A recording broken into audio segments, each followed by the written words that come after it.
I laid in my room. I started interceding against, because I was in Benue. I saw that immorality was becoming the order of the day. Young ladies literally fornicated and did her lottery to buy hair. On campus, you will see them on Friday, go out in droves. Cars come to pick them. When we started interceding, I laid on the floor in my room. Those periods were the days when I fasted 21 days in the month, rest for 9 days, fast 21 days. A being walked out of my wall. Naked woman, head was a man, carried an apron on the neck. I wanted to move, I was paralyzed. He sat on my chest. Nothing, I just remember they that call on the name of the Lord shall be saved. I said, Jesus save me. It dematerialized. But for 2 weeks, I was drowning in lust. Acts 5:41. When the apostles were beaten and flogged, look at their response and disposition. It said, and they departed from the presence of the council, rejoicing that they were counted worthy to suffer for his name. So suffering can become a witness for Christ. Then I will show you the blessings of suffering. Then we will round up. There are 5 major categories of suffering that you will suffer for Christ. And if any of them were to happen to you, don't regret. It's part of witnessing. Number 1 is persecution and opposition. Where they insult you, they threaten you, they imprison you, they reject you. They are called persecution. If you are insulted for the faith, if you are threatened, if you are imprisoned, if you are rejected, count it joy. Matthew 5:10-11 is called persecution. Blessed are they which are persecuted for righteousness' sake, for theirs is the kingdom of heaven. You can be in the ministry. You can be in business. You can be in politics. You can be in the academia. You can be in the armed forces. This is not for preachers. If you stand for truth, you will suffer insults. You will suffer rejection. You will suffer imprisonment. Paul's experience. 2 Corinthians 11:23-27. This is where we speak about martyrdom. Paul was speaking about other ministers. And he said, are they ministers of Christ? He said, let me speak as a fool. I am more. He said, in labor more abundantly, in stripes above measures, in prison more frequent, in death often. This is witness. He said, of the Jews 5 times I received 40 stripes save one. That's 39. He said, thrice I was beaten with rods. Once I was stoned. Thrice I suffered shipwreck. A night and a day I was in the deep. He fell into the water for a whole night and a day. He said, in journeying often, in peril of water, in peril of robbers. At least I've experienced some of these ones.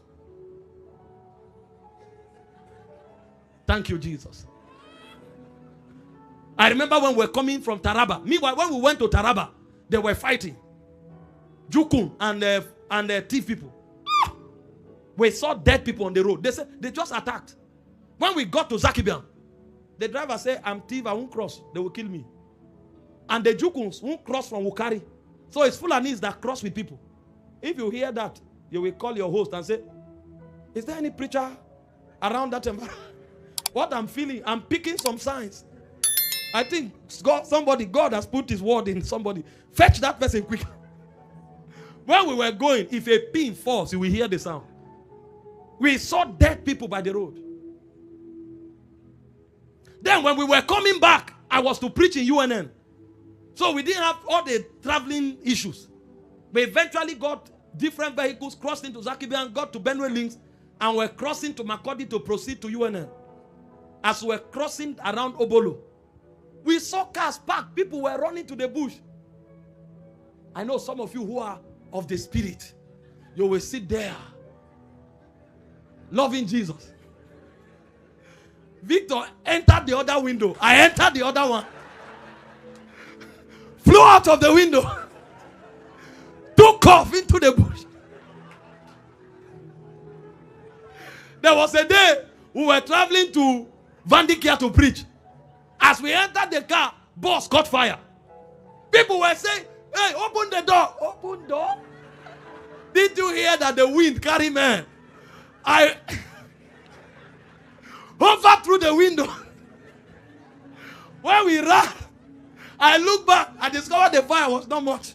Came and opened the door and took off. Somebody saw me. He said, "You be soldier?" I said, "You don't know. I be soldier for Christ. This is soldier of Jesus Christ."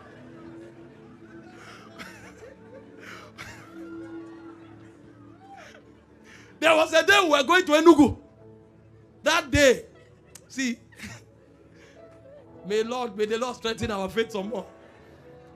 A car passed, overtook our bus, and when we looked through the window, we saw some giant guns. You know, those days, when you are traveling, they had some narrow paths that they used for shortcut. Driver, turn now. Where are you going?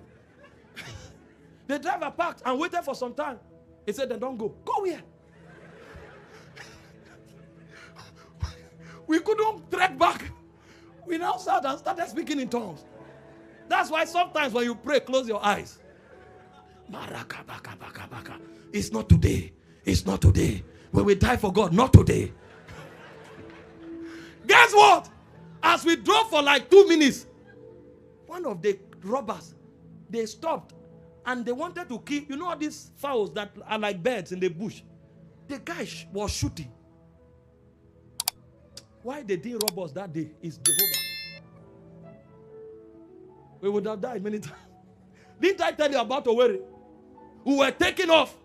5 minutes into the air, plane started falling. Hey! Everybody was shouting. I looked through the window. It's like a bus descending from the air. Is it today? I grabbed the eye. If we die, we'll die holding. After I walked, the plane stopped. I went to the pilot when we landed. Meanwhile, people prayed till we arrived. Everybody became a believer. I went to the pilot. This is an old elderly British guy. He said, "I don't know what was. That's the mess in the air." Mess. He's messy, not mess. Who would have sank? Now, there are times when we're involved in accident, the spirit of faith rose. But many times, bro. That's why I say we walk by faith, but we trust in mercy. I was in Ghana with my friend Kusi, Reynold Kusi. A car hit us by the side, threw us to the other side of the road. He was shouting. I said, "It is well." Spirit of faith. But sometimes the spirit of faith comes late. That's why you call it in perils of waters, in perils of robbers, by my own countrymen, by the heathen, in the city, in the wilderness, in the sea, amongst false brethren. The guy knew all the category of suffering. In weariness, in painfulness, in watching, even intercession. In hunger, in thirst, in fasting, in cold, in nakedness. You say you are a disciple?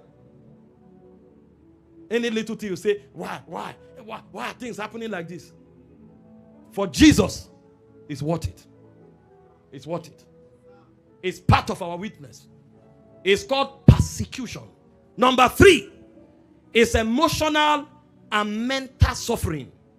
This is where you speak of sorrow, loneliness, anguish for the sake of Jesus and the church. You won't know why you become defensive. Because you have been shot too many times. It will now affect your witness. Paul was speaking about one of his soldiers here who was sick unto death. So there are sorrows, emotional, and then there is social and economic suffering, where you lose possession, where you suffer poverty for the sake of Jesus. Imagine you are in Lagos and God now tells you, go to Gombe, and it calls a village where there's no light. If you are not a witness, you won't go. You know, our missions now, we want to carry the gospel to America. I will, Lord, send me. As you are saying, Lord, send me, you are seeing the map of America. You are seeing the map of England. When God now answers, he will say, go to Mozambique. There's an urgent work to be done. You'll say no. Satan speaks in these last days. Be careful what you hear. Because you know there will be economic breakdown. It doesn't look like blessing to you. That's why most of us can't be entrusted with much. See, if you want to be a witness, tell yourself, wherever he send me, I will go. The Bible says, so long as you have what to eat, what to wear, and where to lay your head, he said that should be enough for you. Now, if God blesses you, enjoy. The Bible told us God gives us everything richly to enjoy. God is not against living well. But if for the sake of Christ, you need to suffer, hunger, suffer it. It's part of your testimonies. Look at the missionaries that came to Africa from the Western world when we were dressing with bente here. Now, some of them came with economic and political ambition, but there were Puritans who came and established the foundation of the gospel. Some of them died of malaria. And there were some that, even in death, they said their corpses should not be sent home. They should bury them in Africa as a testimony that they came and died for Jesus. Those Christianity, that type of Christianity is no longer popular because we want to satisfy people's appetites. That's why we're under pressure to prophesy from January to December. God blesses and we should encourage it. But we must also raise men that are willing to suffer for Christ. Paul said, I have learned to abound and to abase. I can do all things through Christ which strengthens me. That means in plenty, I know how to manage resources. In little, I know how to survive. All for the sake of the gospel. Finally, type of witness you will suffer is spiritual suffering. That is warfare. The resistance of sin. Enduring temptation. And battling principalities and powers. Oh, see, there are places you go to and preach Christ because souls are saved. They will shoot arrows at you for a month. Even accidents will be orchestrated. They will move men to hate you. Some will shoot you as their own life's assignment. You saw what happened in the world last week. Because a young man said no to abortion. He said no to immorality. He said no to terrorism using religion. He said Jesus is Lord and nothing can change it. Somebody shot him.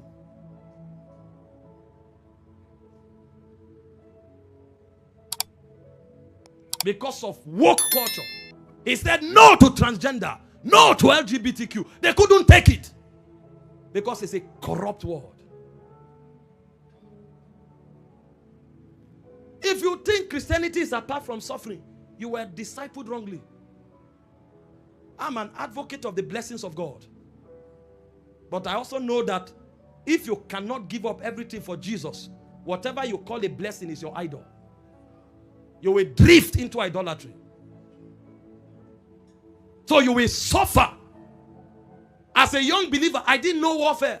I went to preach at an NYC orientation camp. Power of God moved.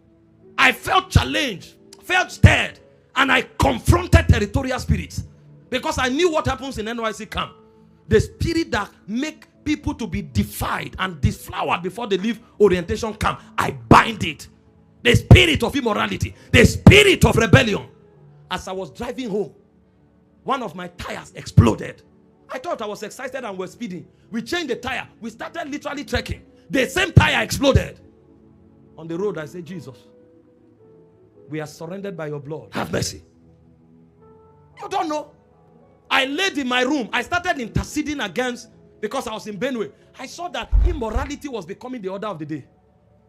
Young ladies literally fornicated and did harlotry to buy hair. On campus, you will see them on Friday go out in droves. Cars come to pick them. When we started interceding, I laid on the floor in my room. Those periods were the days when I fasted 21 days in a month, rest for 9 days, fast 21 days. A being walked out of my wall. Naked woman, head was a man, carried an apron on the neck. I wanted to move, I was paralyzed. He sat on my chest. Nothing. I just remember they that call on the name of the Lord shall be saved. I said, Jesus, save me. It dematerialized. But for 2 weeks, I was drowning in lust. In those 2 weeks, if I wasn't helped, I would have fallen into fornication. And somebody would look and say, look, we said they are fake people. All these people shouting up and down. He won't know that it's warfare that brought me down. It's called spiritual suffering. Peter said in 1 Peter 4:1, he said, they that have suffered in the flesh, they have ceased from sinning. The same way Christ suffered. You endure temptation. You endure hardship as a good soldier of Christ. It's part of your witness. If you are beaten today, can you sustain your testimony? If you lose your job, can you sustain your testimony? If you were to move from the place of your comfort for the sake of Jesus, can you sustain your testimony? If you came under attack because of Jesus, they gang up against you, demote you, can you sustain your testimony? Now, if these things are not happening to you, how can you say you are genuine? This is why even our songs today are powerless, because they don't come from witness. Every day we are singing jongo, jongo, jongo up and down because we don't know witness. The elders sang from their journeys in the spirit. The places they stood for Jesus. So when a man travels with his companion and is stoned to death, when he comes back, if he's singing, a song will carry a weight. They don't sing songs because they are excited. They sing songs because they journeyed with God. The bright and morning star is the fairest of 10,000 to my soul.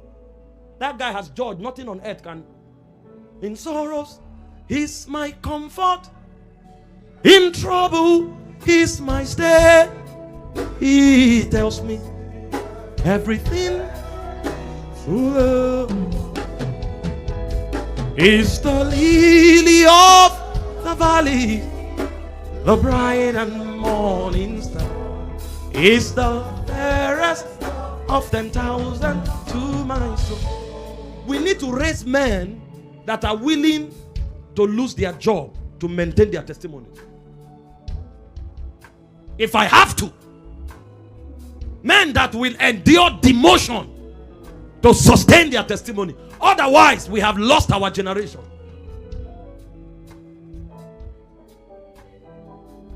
We need to raise men that can endure accusation, affliction, suffering, and stand their ground. Daniels that can confess lordship even in the lion's den. Shadrach, Meshach, and Abednego that can clap in the fire. We don't only clap in miracle services. Even in the flames, we need men who can glorify Jesus. Not those who are full of lamentations and complaints the moment comfort is taken away. Those who are mastered to abound and to abase. He is the fairest of 10,000 to my soul. This is who the apostles were. In Acts 5:41, they were glorifying God that they were worthy. This is the like of Stephen. In Acts 7:55 to 60, stoned, yet he looked up. Oh, how can you look up when you are being stoned? Every time you lift up your eyes, a stone can hit you. But he looked at glory. He said, I see the Son of Man standing by the right hand of the Father. Their Christianity stood the test of time. It overcame trials. This is the testimony of the prophets of old.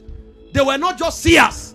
He said, time will fail me to speak of Barak, of Gideon, of Jephthah, of David, of Samuel, and the prophets who through faith subdued kingdoms, obtained promises, shut the mouth of lions, quenched the violence of fire. Weak men made valiant in battle, put to flight the armies of the alien. And he says some of them were sawn asunder. He said yet they stood their ground because they were looking forward to a more glorious resurrection. We can't suffer for Jesus. That's why our Christianity is largely fake. The early believers, they didn't migrate for supplies. They migrated by persecution. Today, even when you post somebody to England, hey, finally, God has answered my prayer. You know why he says, now he's dealing with pounds. He becomes creative. How do I bring all my family here? Hey, let's enjoy.